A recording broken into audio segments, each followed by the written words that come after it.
Azad Samaj party Kanshiram के राष्ट्रीय अध्यक्ष भीम आर्मी चीफ नगीना सांसद चंद्रशेखर आजाद के निर्देश पर व प्रदेश अध्यक्ष सुनील कुमार चित्तौड़ की संतुष्टि पर बीसलपुर जिला पीलीभीत के निवासी उभरते हुए युवा नेता नईम रजा को पार्टी ने उन पर विश्वास जताते हुए उत्तर प्रदेश में प्रदेश सचिव बनाकर बड़ी जिम्मेदारी दी है, जिसके फलस्वरूप नईम रजा का लखनऊ से वापस आते हुए जगह-जगह कार्यकर्ता व पदाधिकारी द्वारा जोरदार स्वागत कर रहे हैं।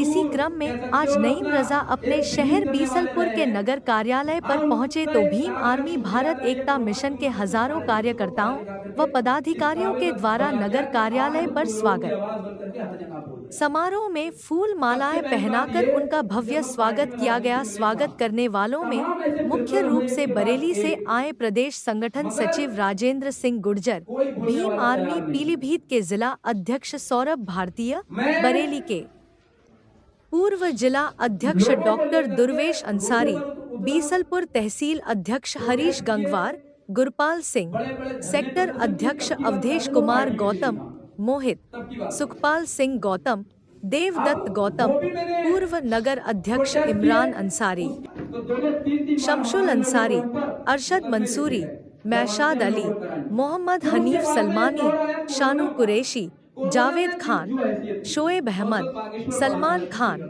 आमिर खान, अखलाक अंसारी, सादिक मंसूरी, मोहम्मद मुबाशिर, मोहम्मद वसीम, जफर अंसारी सहित हजारों कार्यकर्ता व पदाधिकारी शामिल रहे। पीलीभीत से नबील वेग की रिपोर्ट। फिर उसके बाद में एक और भयानक दौर आया एनआरसी का, जब माने जा रहे थे कि आप इस देश के हैं या नहीं है। पूरे देश के अंदर प्रोटेस्ट हुए, पूरे देश के अंदर धरने प्रदर्शन हुए, मगर उस वक्त भी मैं राजनीति में नहीं था। तो उस वक्त में कर क्या रहा था, क्योंकि मेरा मकसद राजनीति में था ही नहीं आने हुआ, क्योंकि मैं बहुत हाई फाई फैमिली से नहीं हूं।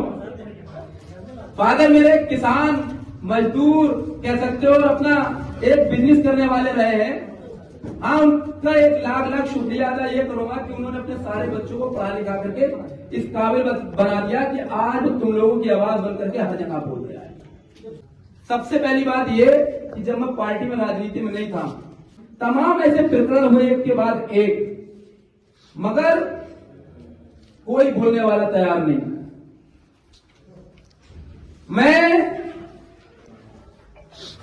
लोगों को लेकर के रोडों पर उतरा, प्रोटेस्ट किए, बड़े बड़े धरने प्रदर्शन किए। तब की बात बता रहा, मैं पार्टी में भी नहीं था, तब की बात है। अब वो भी मैंने प्रोटेस्ट किए, उस तो 2-3 बार हमारे लोगों के ऊपर मुकदमे लिखे गए, जमानतें हम लोगों ने कराई। फिर उसके बाद में एक दौर आया कोरोना का। कोरोना में जो हैसियत थी, मैं उस वक्त बागेश्वर पढ़ाता था, टीचिंग करता था। लगभग 2.5-3 लाख रुपए मेरे अकाउंट में थे। उनमें से मेरे जितने भी हुए सारे निकाल करके मैंने लोगों के घरों तक राशन पानी पहुंचाने का काम किया। उसके बाद में भयानक दौर आया एनआरसी का। एनआरसी में कोई नेता बोलने वाला नहीं, कोई लीडर बोलने वाला नहीं। सब जब कहा जा रहा तो लोग कह रहे थे अरे बहुत खतरनाक सरकार है, बहुत जुल्मियों की सरकार है, बोलोगे तो बिल्डोजर चल जाएगा, बोलोगे तो जेल में डाल दिया जाएगा। समझाया? तो याद रखिएगा, उसी दौर में मैंने इस ईदगाह चौराहे पे बैठ करके एक मदरसे के अंदर मीटिंग की थी कि चाहे गोली चले, चाहे लाठी चले, चाहे मुकदमा लिखा जाए, मगर अगर रब ने मुझे पढ़ाया लिखाया है और सही को सही और गलत को गलत कहने की हिम्मत दी है, तो किसी भी कीमत पर मैं प्रोटेस्ट जरूर करूंगा, धरना प्रदर्शन जरूर करूंगा। और आपने देखा होगा कि जब बड़े बड़े बहादुर अपने अपने घरों के अंदर छुपे बैठे हुए थे, तो इसी बीसलपुर के आपने भोगापुर चौराहे में देखा होगा, मैं हजारों की तादाद में लोगों को लेकर के अपने भाइयों को, लोगों की आवाज उठा रहे थे और प्रोटेस्ट कर रहा था। क्या हुआ उसके बाद में? मुझको मुकदमा लिखा गया।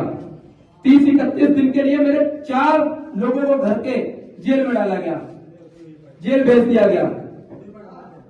अब जब जेल में डाल दिया गया, तो जब मैं जेल से छूट करके आया तो मेरे जितने साथ में लोग थे, उन्होंने मुझसे ये कहा कि भाई देखो, मुझे पता है तुम मानोगे तो हो नहीं बोलने से, मगर जब कोई नेता नहीं बोल रहे हैं तो बेहतराई ये है कि कोई तुम्हें सपोर्ट करने वाला नहीं मिलेगा, अब कोई पार्टी ज्वाइन कर लो, ताकि बार बार कितनी बार मुकदमे लिखवाओगे, अपने चेहरे से जो जाहिर है उसे छिपाएं कैसे, तेरी मर्जी के मुताबिक नजर आए कैसे।